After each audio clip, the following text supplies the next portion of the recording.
Okay, so equity markets, starting with the daily view of the ES. So we've had quite a wild ride again, a lot of volatility in the overnight future market. We gapped down last night on the open, proceeded to drop 20 plus points, and then have made all of that back and some this morning thus far.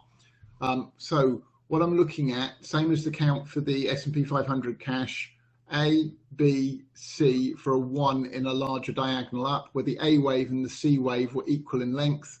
The move down into the low seen the other week as an A wave of the wave 2, and we should be in the B wave back up now. That needs to come quite considerably higher in order for the 1.0 extension for this C wave to match up with the 764 retrace of the move up off April's low. So I'm looking for a move to 28.90, followed by a drop to 26.40 before we then commence the rest of this diagonal up, with exactly the same caveats for the ES, obviously, as I outlined in the weekend update this weekend. So off the low thus far, we've got an ABC up into the high seen last week for an A wave, an ABC down that did not complete last week in the ES. Obviously, we've not made a new low in the cash market at this point in time. So careful this morning. Mondays can be particularly awkward days, and it can take all day for the futures and the SPX to sync up if they're going to. So just be careful with your trades. And as I keep saying, you only need to use half stakes at the moment, because you need to give things a slightly wider berth on entry. I'm trying to keep that as tight as possible and also be very selective about trades that we take. But the intraday ranges are such that when we catch it right, the number of points profit available in each trade is considerably larger. So you just don't need to take use such large stakes. But I'm looking for the rest of this C wave up to the 764 retrace, which is a 28.90 in the ES. It's also the 123.6 extension, and that's the relationship between this A wave here and what would be the C wave.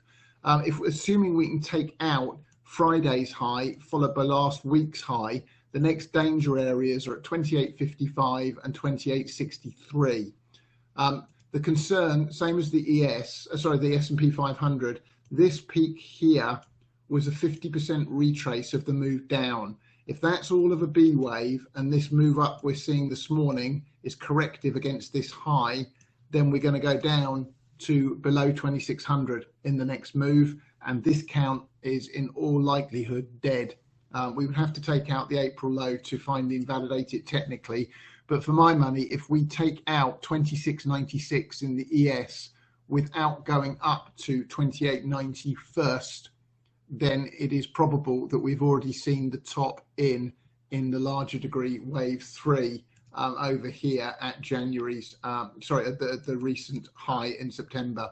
So that's what I'm watching today. Now coming down to the hourly chart, you can see that there's the drop both Friday and the gap in the futures down to 27.42. We closed on Friday at 27.68. So substantial drop last night, and then a very strong move up off that. So initially today, I'm looking for this to complete a 5-wave move to the upside, give us a 3-wave move back for a 3, then a 3, 4, 5 up to our target region after that for the rest of this C wave.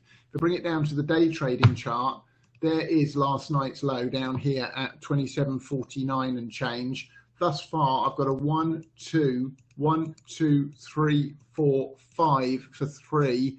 I'm looking for this to hold above 27.68 and give us another high up towards at least 27.90 and preferably 27.95 area. That would give us 5 up, and then look for the 2 back to get long. But my suggestion would be, don't go jumping into any early trades this morning in this thing. Let it prove itself and give us a decent setup. As I say, Mondays, in fact, intraday, things have been awkward in that they have started to play out with a pattern, and then it's invalidated and moved quite a long way in the opposite direction. At the moment, I only have 3 waves up off the low. I want to see a full 5 up to those targets and then I want to see it hold a retrace. Before I see both of those things, I'm going to be quite reticent to be entering any trades in the ES this morning, or certainly today. And I'd much rather have a frustrating day today, but stay intact and be patient and wait for the trades tomorrow. Typically Tuesday onwards has been a little more predictable. Mondays have been, and often are, more awkward to trade. But that's what I'm looking for in the ES.